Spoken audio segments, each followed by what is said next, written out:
ओम शांति। मैं आज एक गहन विषय पर अपने कुछ विचार आपके सम्मुख रखना चाहता हूँ। विषय बड़ा सुंदर है और सबको पसंद आएगा। ये संकल्प और आत्मा में जो संस्कार हैं वो क्या हैं, वो हम समझने की कोशिश करेंगे, क्योंकि गीता के दूसरे अध्याय में आत्मा के बारे में बहुत कुछ बोला गया है कि आत्मा अविनाशी है, अजर है, अमर है, नित्य है, न काटे तो कटती, न जलाए तो जलती, न भिगो तो भीगती, ये सब है। मगर ये आत्मा है क्या? कौन है यह आत्मा? इसका एक परिचय हमको अब लेना चाहिए, क्योंकि वह नहीं है। आत्मा एक सूक्ष्म शक्ति है। इस शक्ति के अंदर फिर 3 शक्तियां हैं, मन, बुद्धि और संस्कार। ये सारा नाटक जैसे कहा जाता है मन का है। मन भटकता है, अर्जुन बोलता है, तो उसका उत्तर भगवान देते हैं, हाँ मन चंचल है, परंतु इसको अभ्यासेन तु कौन्तेय वैराग्येण च गृह्यते। इसको अभ्यास के द्वारा या साथ में वैराग्य के द्वारा कंट्रोल किया जा सकता है, वश में किया जा सकता है ऐसे। परंतु प्रश्न ये उठता है कि मनुष्य वैराग्य से घबराता है, इसीलिए वह बात वहाँ की वहाँ रुक गई। अच्छा, क्या अभ्यास करना चाहिए? अभ्यास है ना, अभ्यास होना चाहिए। तो क्या अभ्यास होना चाहिए? तो हम अब सोचते हैं, या हमारे इस ब्रह्मा कुमारी ईश्वरीय विश्वविद्यालय में बोला जाता है कि अभ्यास है आत्म अभिमान का। हम सब देह के अभिमानी हैं। माना हमें अभिमान है देश का, भाषा का, जाति का, प्रोफेशन का, शारीरिक रंग का, होशियारी का, चाणक्यता का अभिमान है। परंतु हमको अभिमान यहाँ सिखाया जाता है आत्मा का, कि मैं एक आत्मा हूँ, मैं ही आत्मा हूँ, और मैं आत्मा, मेरा निज गुण है शांत और पवित्र। और एक व्यक्ति समझे दूसरा कोई अशांति फैला रहा है तो हम कहते क्या अशांति करता है भाई, ऐसा बोलते हैं, और अच्छा नहीं लगता है ना। और ऐसे ही आप देखेंगे कि कोई अपवित्र है, गंदा काम करता है तो मनुष्य चिढ़ जाता है, दूसरा करता है तो चिढ़ जाता है। वो इसीलिए कि उसको गंदगी पसंद नहीं है, क्योंकि आत्मा जो है, मैं जो हूँ, मेरा निजी संस्कार जो है वो शांति और पवित्रता का है। इसीलिए अब रही बात, ये जो शांति है ये कहाँ से आएगी? तो कहा जाता है, गीता में बोला, त्यागात शांति अनंतरम, अनंत शांति की प्राप्ति त्याग से होती है। फिर वही बात आके रुकती है, त्याग क्या करना चाहिए? ये त्याग करने के बजाय यदि हम उसको प्रारब्ध बता देंगे कि ये तुमको अच्छा करना है, क्योंकि मनुष्य निगेटिव छोड़ नहीं सकता, परंतु पॉजिटिव वह ले सकता है, उसको ताकत है। तो इसीलिए सकारात्मकता यदि उसके अंदर आ जाए और उसको ये समझ आ जाए कि मुझे सकारात्मक सोच सोचनी है, और सकारात्मक सोच क्या है? वह है कि मैं एक शांत स्वरूप पवित्र आत्मा हूँ, मैं देववंशी हूँ, मैं साक्षात पारब्रह्म परमेश्वर परमात्मा की संतान हूँ, मैं सर्वशक्तिवान की संतान, मास्टर सर्वशक्ति। ये उसके अंदर एक अभिमान चाहिए। और फिर हमको जो ये ज्ञान मिल रहा है साक्षात गीता के भगवान से मिल रहा है वर्तमान समय में, ये भी अभिमान चाहिए। अब यहाँ पर जब अभिमान की बात आती है तो साथ ही साथ कुछ धारणाओं की, नीति की बात भी आती है, क्योंकि नीति से ही मनुष्यों का मूल्य बढ़ता है। जैसे कहा जाता है नैतिक मौल्य, तो ये जो नैतिक मूल्यों को अपनाने की बात जहाँ आती है तो वहाँ हमको ये मन और संस्कारों के बीच में टकराव का अनुभव होता है। आप देखेंगे गीता में एक वाक्य है कि ये संस्कार जो होते हैं ना, तो वहाँ कहा जाता है इंद्रियाणि प्रमाथीनि हरन्ति प्रसभम मन। ये जो इंद्रिय हैं ये जबरदस्ती से मन को हरण करते हैं। माना अब हम मन माना सोच, माना संकल्प, माना विचार, अब इन विचारों को हम शुद्ध बनाना चाहते हैं। माना शुद्ध विचारों का उत्पत्ति करना चाहते हैं या अपने अंदर शुद्ध विचारों को इमर्ज करना चाहते हैं। जब करना चाहते हैं तो अंदर जो बैठे हुए संस्कारों के अंदर सोच है पुरानी भूतकालीन, वह फिर कहा गया कि वो इंद्रियों के माध्यम से हरन्ति प्रसभम मन को जबरदस्ती अपहरण करते हैं, उसको फिर अपनी तरफ खींच लेते हैं। इसीलिए उसके लिए क्या चाहिए, बार बार, जैसे वो किसी हिंदी कवि का कहावत है कि रस्सी नीचे ऊपर बावड़ी के होती है तो पत्थर भी घिस जाता है। माना अभ्यास के बल से। ऐसा एक अभ्यास, रिगरस प्रैक्टिस आज हमको बहुत ज़रूरी है, परंतु उसके लिए उसका लक्ष्य निश्चित होना चाहिए कि मुझे इस लक्ष्य को प्राप्त करना है। बिना लक्ष्य के कोई कार्य सिद्ध होता नहीं है। इसीलिए ये जो मन है, ये मन और कुछ नहीं है बल्कि मेरी सोच को कहा जाता है। हाँ, ऐसे कहा गया कि तन्मे मन शिव संकल्पमस्तु, वह मेरा मन शिव संकल्प, कल्याणकारी संकल्प, शुद्ध विचार वाला बने। अब वो कोई दूसरा थोड़े ही है, नहीं, मैं ही मन हूँ। मन मेरे से अलग नहीं है, इंडिपेंडेंट नहीं है। तो मैं ही, जब मैं मन हूँ, माना मैं ही सोचता हूँ, तो वो पुरानी सोच के स्थान पर नई सोच को भरना है, नए विचारों को अंदर जमा करना है, जिसको ये कह सकते हैं कि हमको पुण्य जमा करना है। तो नई सोच को जमा करने की बात हमको अब सिखाई जा रही है, क्योंकि हमें ये पता नहीं था कि सोचने वाला कौन है। हम तो ये समझते थे ये कहीं अंदर से आते हैं या मन सोचता है ऐसा। तभी कहा कि ये तन्मे मन शिव संकल्पमस्तु, वह मेरा मन शिव संकल्प वाला बने। और कहीं कहीं ये भी कहा जाता है मनः एव कारणम बंध मोक्षयो, बंधन का और मोक्ष का कारण भी मन ही है। अब ये मन कोई अलग थोड़े ही है, नहीं। यहाँ पर पक्का ये अंदर में ध्यान रखना चाहिए कि मैं ही मन हूँ, माना विचार मैं ही विचार करता हूँ, और अब मुझे ये सकारात्मक विचार करने हैं कि मैं एक शांत स्वरूप आत्मा हूँ।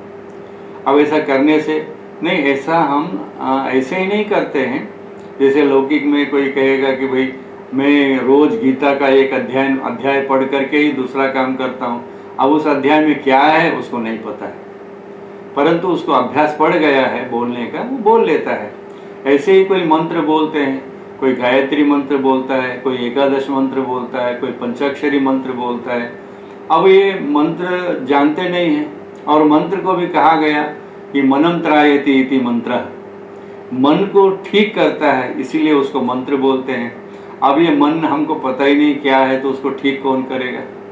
अब मालूम पड़ता है, जैसे चित्र में दिखाया गया कि आत्मा की 3 शक्तियां हैं, मन, बुद्धि और संस्कार।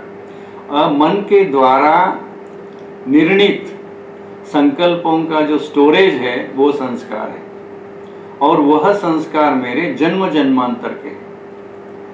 जन्मांतर के अंदर भरे हुए हैं, गोडाउन है मेरे सोच का, और वह मुझे आत्मा को आकर्षित करता है अपनी ओर, पुराने तरफ, न चाहते हुए भी। ऐसे कहा गया कि न अनिच्छन्नपि वाष्णेय, हे भगवान, अनिच्छन्नपि, मेरी इच्छा नहीं है ऐसे सोचने की, परंतु वो सोच आ रही है, मैं क्या करूं। तो अब कुछ नहीं करना है, जो नेगेटिव है उसको रहने दीजिए, वहां पर पॉजिटिव करते जाइए, ताकि नेगेटिव इतना नीचे तक दब जाए जो करीब करीब 2 युगों तक ऊपर न उठ पाए, सतयुग और त्रेता युग, जहाँ हम देवत्व को प्राप्त हुए होते हैं, जहाँ भारत सोने की चिड़िया ऐसे कहा जाता है। इसीलिए अब वर्तमान समय में जो कि संधिकाल है सतयुग और कलयुग का, और जहाँ हम कई वैषम्यताओं से भरे हुए जीवन में जी रहे हैं। हमारी शारीरिक परिस्थिति, आर्थिक परिस्थिति, प्राकृतिक परिस्थिति ठीक नहीं है, कल्याणकारी नहीं है, सुखद नहीं है।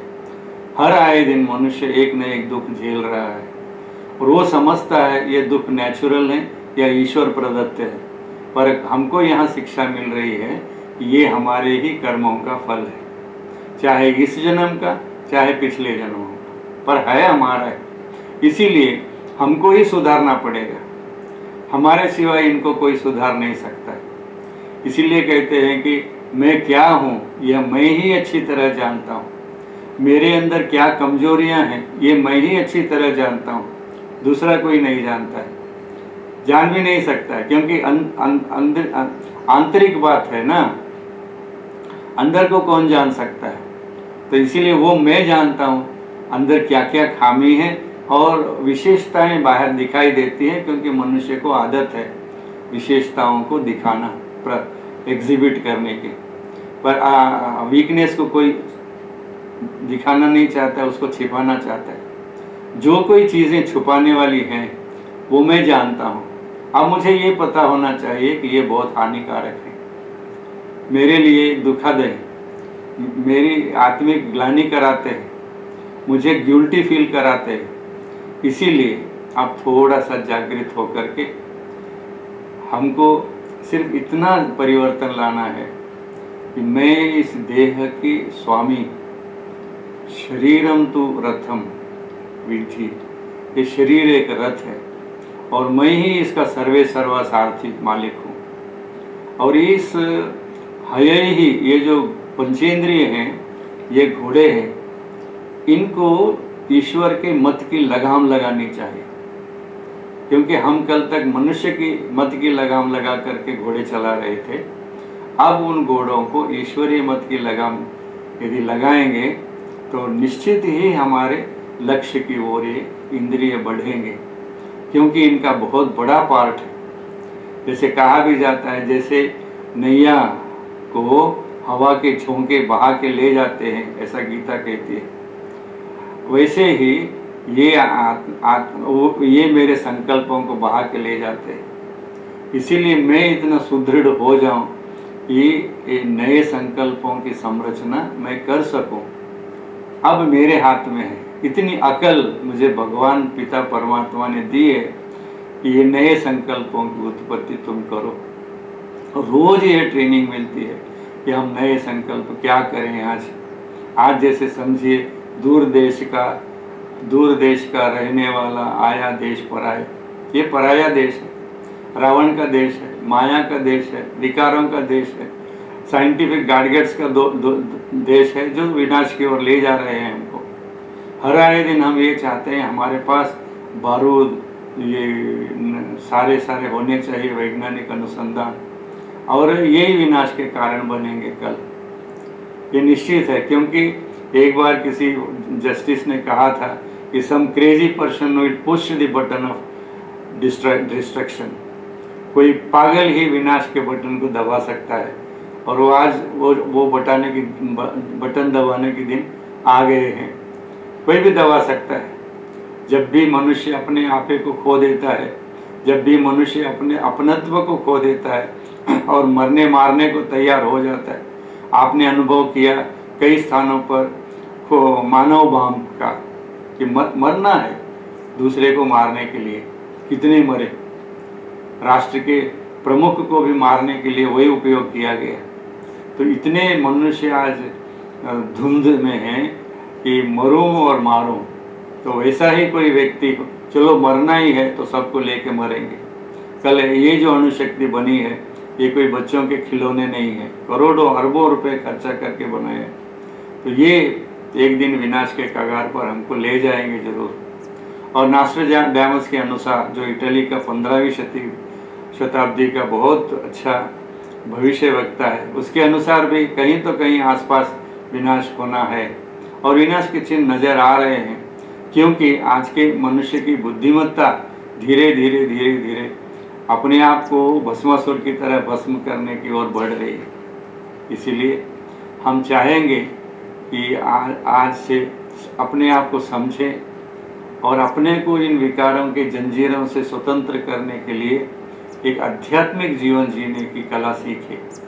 यह ईश्वरीय विश्वविद्यालय हमको आध्यात्मिक कला सिखाता है। आध्यात्मिकता एक कला है और आपको पता होना चाहिए कला कमाई का साधन होता है। जैसे समझिए एक आर्टिस्ट है, उसको क्या चाहिए? ब्रश और कलर, बस वो कमा लेगा अपना जीवनोपाय। एक जो बाल बनाने वाला होता है, हेयर ड्रेसर, उसको क्या चाहिए? एक कंगुआ, एक कैंची, बस वो जी लेगा कहीं भी, किसी भी देश में जी लेगा ना, कला है।